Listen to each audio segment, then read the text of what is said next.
Pero hoy hablar acerca de nuestra fe. Tu fe será sacudida. Ese es el título en el día de hoy. Susana me leyó el versículo y pude percibir que es cierto que en aquel momento estaban pasando por un momento muy difícil, que los creyentes de alguna manera necesitaban escuchar una palabra como la que hoy vamos a escuchar de nosotros. Así que vamos a centrarnos solamente en dos versículos principalmente. Está en Primera de Pedro, capítulo 1, versículos del 6 al 7, que dice así la palabra de Dios. Así que alégrense de verdad. Le espera una alegría inmensa, aunque tienen que soportar muchas pruebas por un tiempo breve.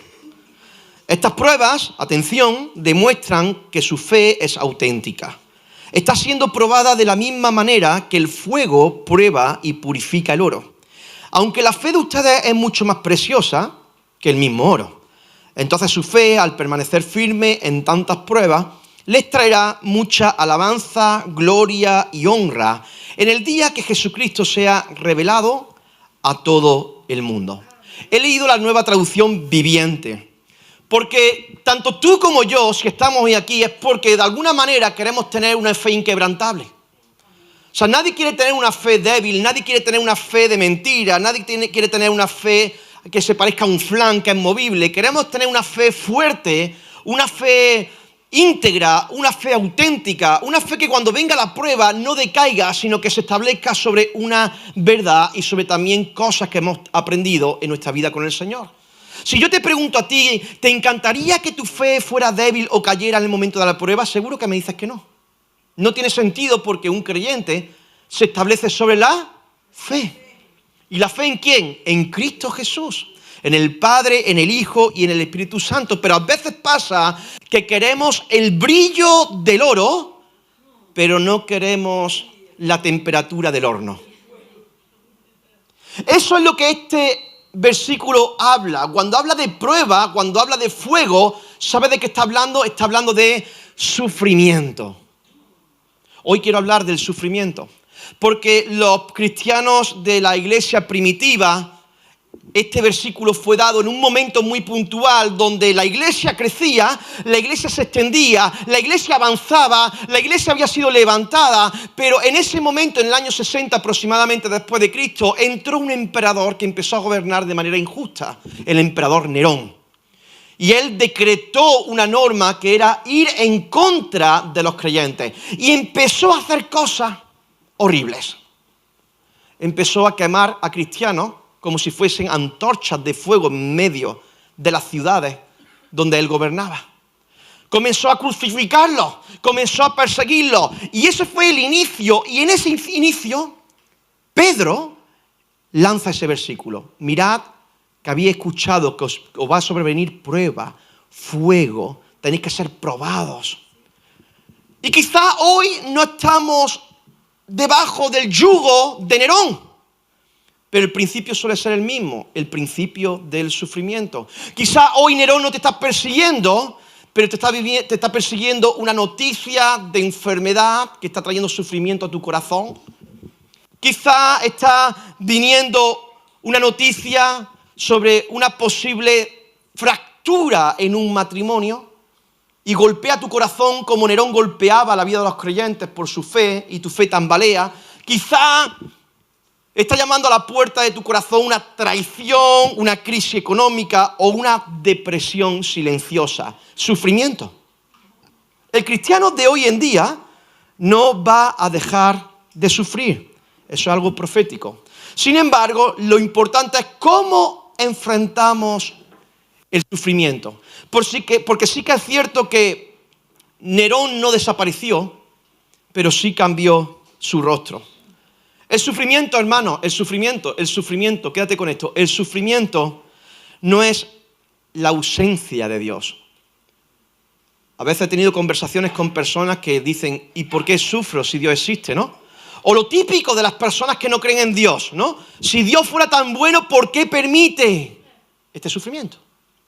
El sufrimiento no es la ausencia de Dios, es el lugar, es el taller donde Dios trabaja tu fe, donde Dios trabaja mucho más profundo.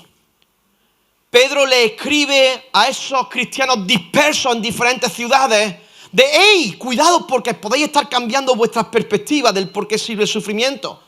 Para el no creyente, para aquel que no tiene fe en Dios, el sufrimiento es un lastre, es un peso, es algo que es tedioso y es algo que quieren por todos los medios no pasarlo. Es más, hoy en día se dice que hoy estamos ante la generación del hedonismo, porque ¿qué es lo que busca la sociedad?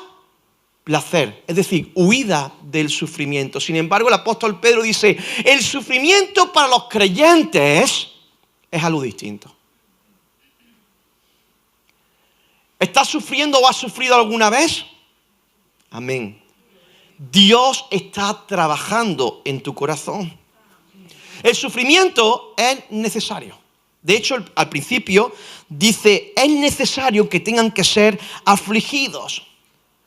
Parecerá como que Dios es un sádico, es alguien que quiere nuestro mal.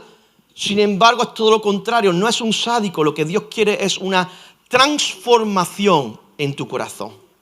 Y para esa transformación no es suficiente ciertos cambios.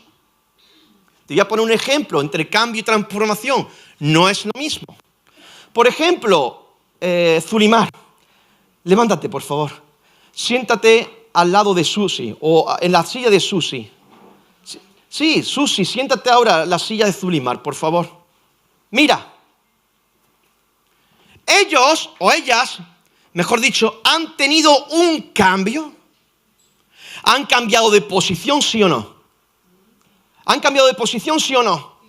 ¿Han cambiado de compañías? Pero han sido transformadas. La transformación tiene que ver con un cambio hacia adentro, no hacia afuera. Tú puedes hacer ciertos movimientos en tu vida para evadir ciertas cosas que no quieres pasar por ellas, pero eso no te va a transformar. Lo que te va a transformar es que tú puedas ser parte de lo que Dios quiere hacer contigo en medio del sufrimiento. A veces cuando yo soy golpeado por las cosas de la vida, yo siempre enfoco, digo, Dios va a hacer algo grande. Ya pueden cambiarse si queréis. Hermanos, hay personas que entienden de que Dios no es sádico, sino que Dios es un gran cirujano. Y aunque a veces duele, porque cortar duele. Hoy en día a veces cortar ya no duele. Antiguamente sí, antiguamente se sacaban las muelas sin anestesia. Algunos se sacaban con un poco de ron, tomaban un poquito de alcohol por ahí para... Pero hoy con el tema de la anestesia no provocamos dolor, sin embargo la recuperación sí provoca dolor, ¿verdad?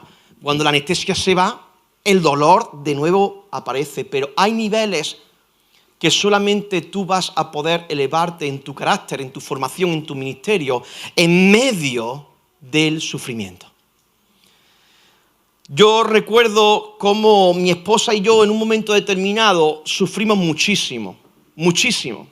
Y cuando digo muchísimo, es muchísimo. No era por un pecado, no era por algo que habíamos hecho mal, simplemente era por haberle creído a Dios por levantar esta nueva iglesia. Y recuerdo en medio de aquella depresión que me abordó, donde yo lloraba y lloraba y lloraba porque no entendía este pasaje, tuve que aprenderlo en medio de ese proceso. El sufrimiento no está diseñado para eliminarte, el sufrimiento está diseñado para promoverte.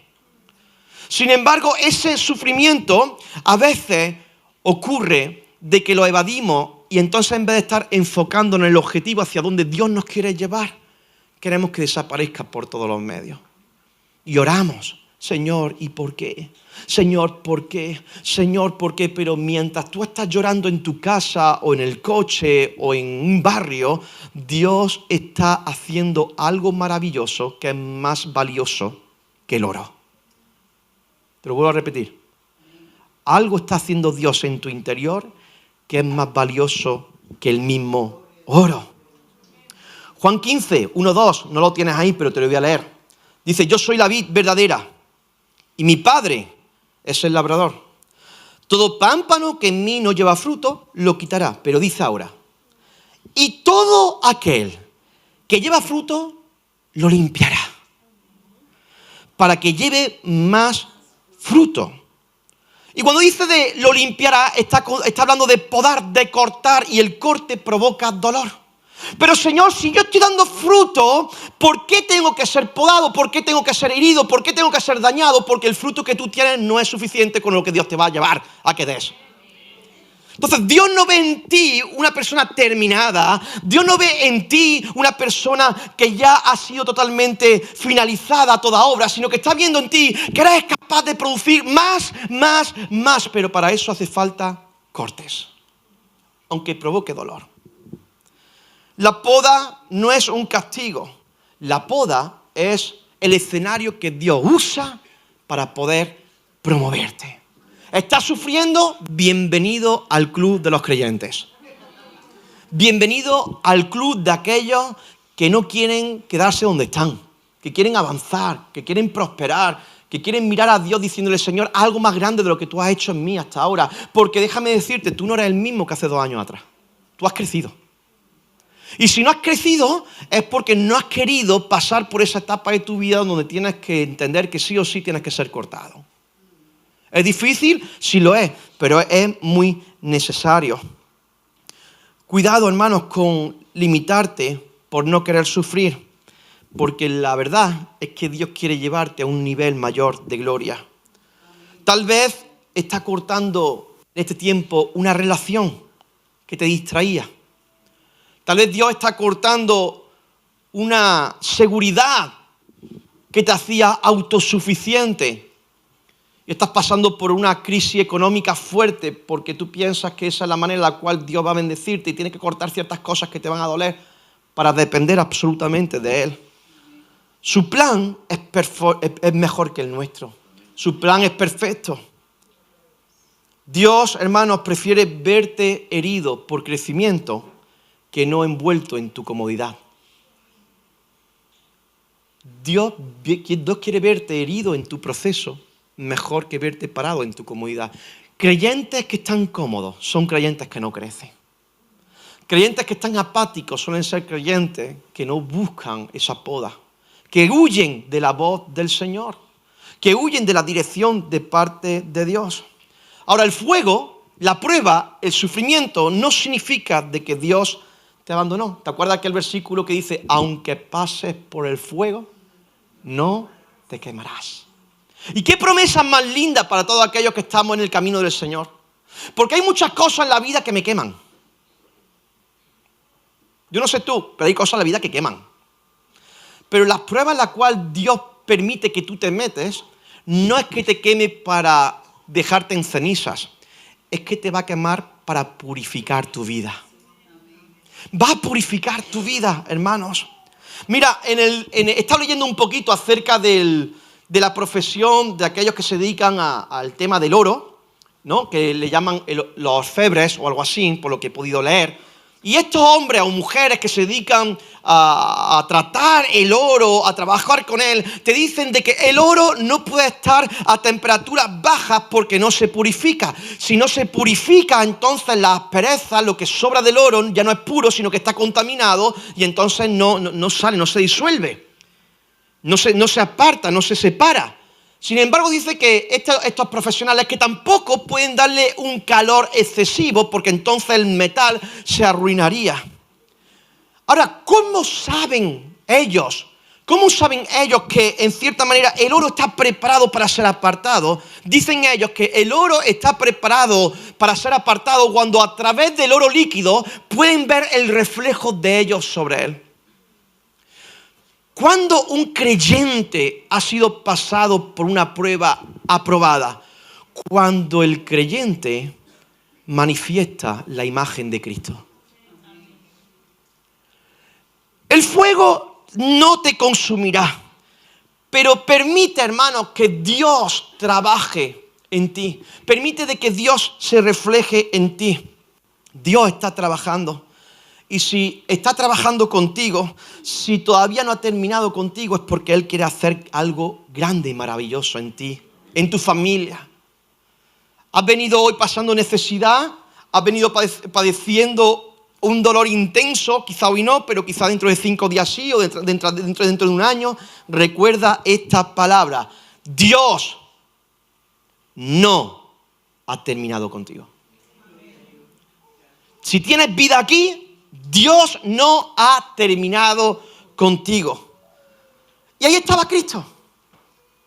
No tenemos un Dios que no supiera lo que era el sufrimiento, porque si alguien sufrió en esta tierra, ¿quién fue? Cristo. Si alguien sufrió en esta tierra, fue Cristo, a tal punto de que Él incluso llegó a sudar sangre del sufrimiento que Él padecía. Él no predicó desde un altar de mentira. Él cargó su cruz, la llevó sobre sus hombros hasta el Gólgota para ser crucificado, donde todo el sufrimiento, todo el pecado de la humanidad recaería sobre Él, porque Él veía que la obra que venía iba a ser más gloriosa que la obra que estaba en ese momento. O sea, Cristo no se crucificó porque lo mataran, no. Descendió del trono a cumplir con una misión. Padre, en tu mano encomiendo mi espíritu, tu obra está terminada, aquí estoy. Para lo que fui diseñado se ha cumplido. Ahora sí, yo me entrego. Esa tiene que ser tu oración. Mientras yo estoy aquí hoy vivo, es porque Dios quiere procesarme, Dios quiere trabajar conmigo. La fe, hermanos, tiene que ser probada. Pedro le dice a estos cristianos y nos dice a nosotros en el día de hoy: tu fe, aplícate esto, aplícatelo ahora. Tu fe tiene que ser probada. Los estudiantes estudian para aprobar, no estudian para suspender. Pero ¿cómo se manifiesta si ellos están capacitados en los conocimientos que se les ha impartido? ¿A través de qué? De un examen.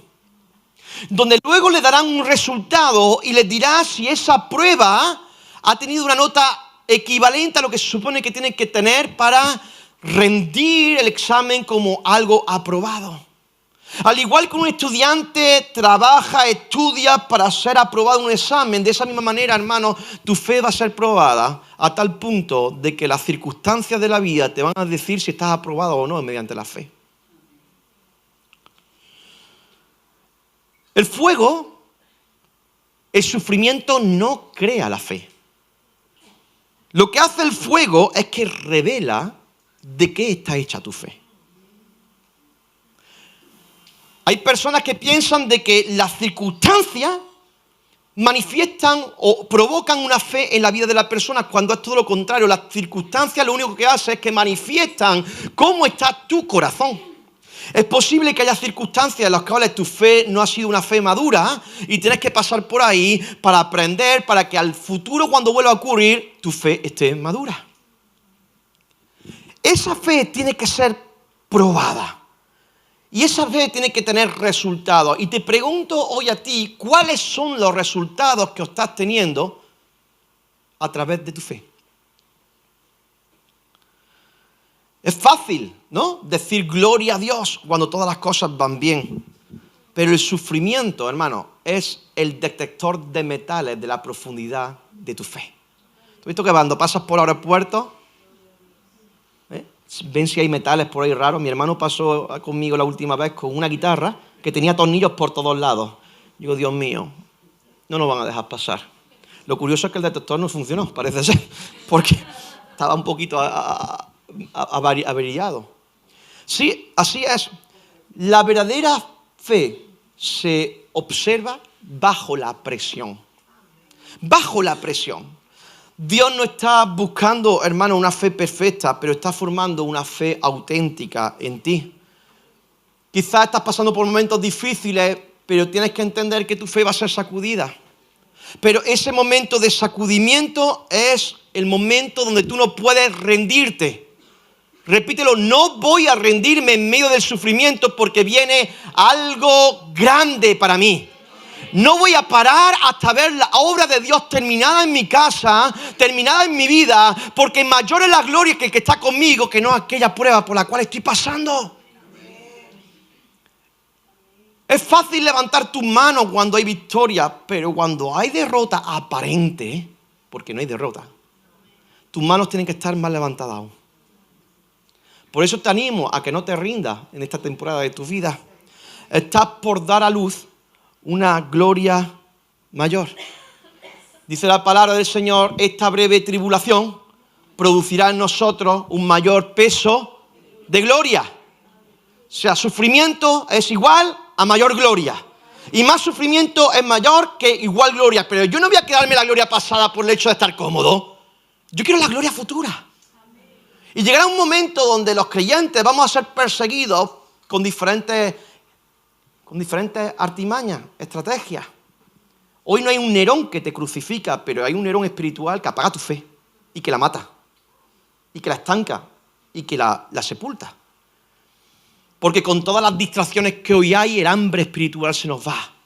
El deseo, la pasión por seguir a Cristo se nos va. Pero Nerón está matando tu fe con sutilezas que no te estás dando cuenta. Tu fe tiene que ser probada. Pero tu fe vale más que el oro. Pedro lo dice. Pedro dice que la fe es más preciosa que el oro. ¿Y por qué dice que la fe es más preciosa que el oro? Porque el oro es valioso en la tierra, pero no es eterno. El oro se queda aquí, El oro no pasa a la eternidad. El oro no cruza la eternidad. Tu reputación, tu estatus, tu diploma, tu carrera no pasa a la eternidad. La fe en Cristo Jesús es lo único que te eleva al lugar donde Dios te ha llamado a estar. Entonces hay cosas que ponemos nuestra valía en esta tierra que simplemente es cuestiones que son cosas temporales. Es más, muchos de los problemas que tú hoy tienes, para mañana serán anécdotas. Porque aprenderás a levantar tu cabeza en medio del sequedal, en medio de la prueba, en medio de la batalla, en medio del no saber por qué está pasando esto, en medio de no entender las cosas que te están ocurriendo. Dios no te llama a entenderlas. Dios te llama a levantarte en el poder del Espíritu Santo y declarar, Señor, esta prueba no podrá conmigo porque mi fe en ti es más grande. Tu nombre es más grande, tu nombre es más fuerte, tu nombre es más poderoso, tu nombre es sobre todo nombre. Y comenzamos a confesar y a declarar todo eso, aunque sigas en medio de la prueba, aunque te estén quemando, aunque te estén crucificando, aunque estén mintiendo sobre ti. Mi fe es probada en momentos como eso. Hermano, a veces permite Dios lo temporal sea sacudido para que descubras lo que es eterno. Hay ciertas sacudidas en tu vida que te van a poner mirando a Cristo. Y son muy necesarias. Yo hay veces que oro, Señor, ten misericordia. Y hay otras veces que oro, Señor, dale una buena sacudida. Misericordia cuando se equivoca. Sacudida cuando estoy viendo que se va para el mundo. Que sus ojos llevan 40 años aquí en la iglesia, pero sus ojos están en el mundo. Señor, una buena sacudida. Una buena sacudida porque esa sacudida lo reenfocará de nuevo. Hermanos, voy a ir terminando. ¿Te acuerdas de aquella mujer que rompió el frasco de alabastro delante de Jesús para derramar un perfume sobre la habitación, sobre el lugar donde Jesús estaba? ¿Recuerdas esa historia tan bonita? Esa mujer que ni siquiera quiso guardar los ahorros de su vida a través del perfume, porque eso representaba la seguridad futura económica, la rompió delante de Jesús. Lo derramó completamente para dejar allí un aroma, un perfume que llenara la casa del Señor, la casa donde estaba Jesús. Y a veces, hermano, tu corazón tiene que quebrarse. Al igual que se quebró el frasco de alabastro de esta mujer, y lo hizo ella, hay veces en la vida donde el quiebre de tu corazón no va a significar que se quedará sin por completo. Significará un olor a Cristo. Hay ciertos quiebres, ciertos sufrimientos que vienen a romperte, pero para que sea derramado sobre ti un aroma, una fragancia distinta, diferente a la que estamos acostumbrados a oler. Y yo creo que es tiempo de que nuestra iglesia Oasis sea una iglesia que huela a aroma de Cristo. Gente rota, gente quebrada, gente que de alguna manera u otra reconoce que no viene aquí con sus mejores vestidos o sus mejores discursos elocuentes, sino que viene aquí como lo que somos. Gente en proceso, gente que Dios tiene que estar refinando, separando lo que es puro de lo que es impuro. Gente que quiere ser trabajada por el Señor. Gente que no viene aquí a ser religiosa, sino que viene aquí a ser gente tratada. Y no viene aquí para quedarse aquí, sino que empieza a experimentar la vida como una asignatura de universidad, donde sabe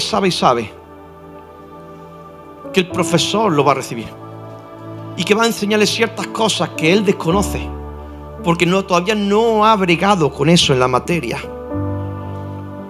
Un corazón herido, yo he aprendido que un corazón herido y que ha sido sanado por Dios,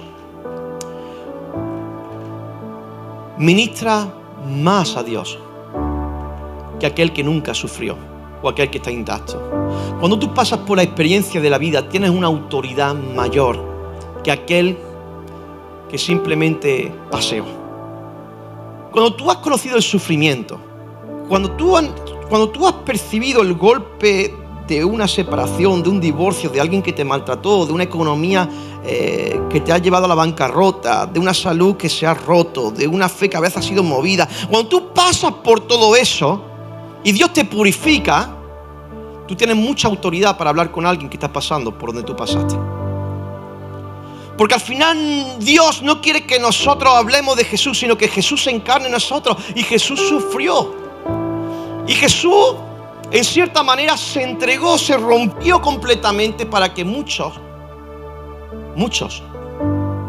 por lo menos los que estamos aquí, disfrutáramos hoy de cosas que no podríamos disfrutar. Por ejemplo, la salvación, la paz, el perdón,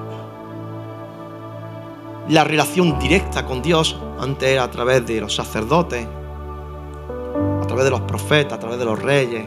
Hoy no, hoy tenemos una conexión directa.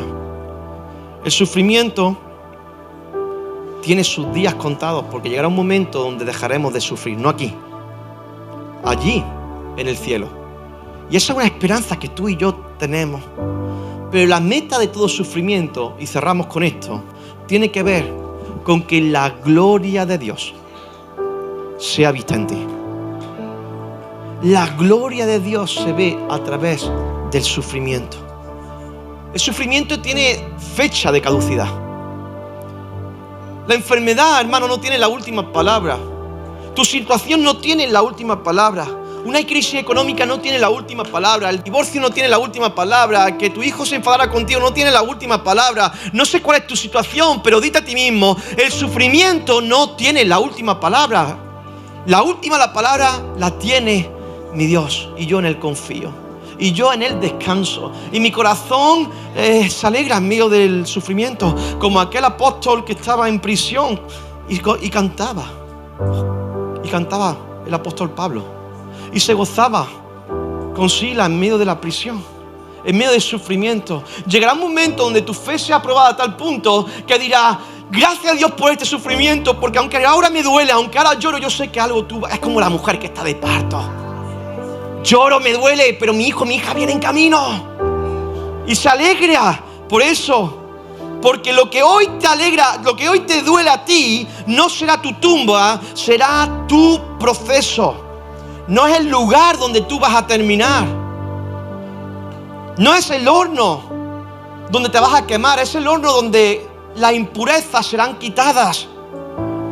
Donde te levantarás con un valor mayor que el propio oro. Hermanos, la meta no es el hospital. La meta no es la quiebra. La meta es Dios. La meta es Dios. La meta es el Señor. Es encontrarte con Dios cara a cara. Es ver su gloria, su rostro, su majestuosidad.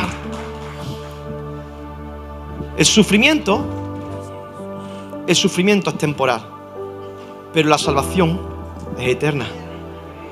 El sufrimiento es temporal. Hoy lloras, mañana te vas a reír. Hoy te ríes, mañana vas a llorar. Hoy ni lloras ni ríes, estás apático. Estás como nublado, pasará también. Pero Dios no está destruyendo tu vida. Dios te está promoviendo en diferentes momentos donde yo he podido tratar con personas a nivel pastoral. Veo toda la carga y el sufrimiento que arrastran. Y yo lo que veo son personas no víctimas. Son personas de las cuales Dios está preparando con una fuerza. Que Dios está levantando un corazón tan íntegro. Un corazón tan fuerte. Un corazón tan inexpugnable. Que están dispuestos a pasar lo que haga falta, a arruinar su comodidad por tal de que sus vidas sean totalmente transformadas. Tú tienes que identificar cuál es tu Nerón, cuál es tu sufrimiento, cuál es ese fuego. No sé si es miedo, puede ser que sea cansancio, puede ser una situación que te desborda, una pérdida, porque las pérdidas nos duelen, puede ser un momento de incertidumbre. Pero a mí me encantaría que en el día de hoy tú puedas cambiar tu oración. Que tú no miras al cielo y tú digas, Señor, sácame de aquí. Sino, Señor, toma esto y transfórmame aquí. No mañana, no pasado. Tómalo y transfórmame, porque yo quiero ver tu gloria en mi vida. Ese es el clamor de todo creyente. El fuego no viene para consumirte. Y cuando todo esto pase, cuando el humo se disipe, cuando el oro salga del oro, el oro salga del horno, entonces, hermano, Cristo será visto en ti. Entenderás que nunca fuiste destruido, que simplemente estabas siendo refinado. Así que te quiero animar en esta mañana, y he terminado en el día de hoy, de que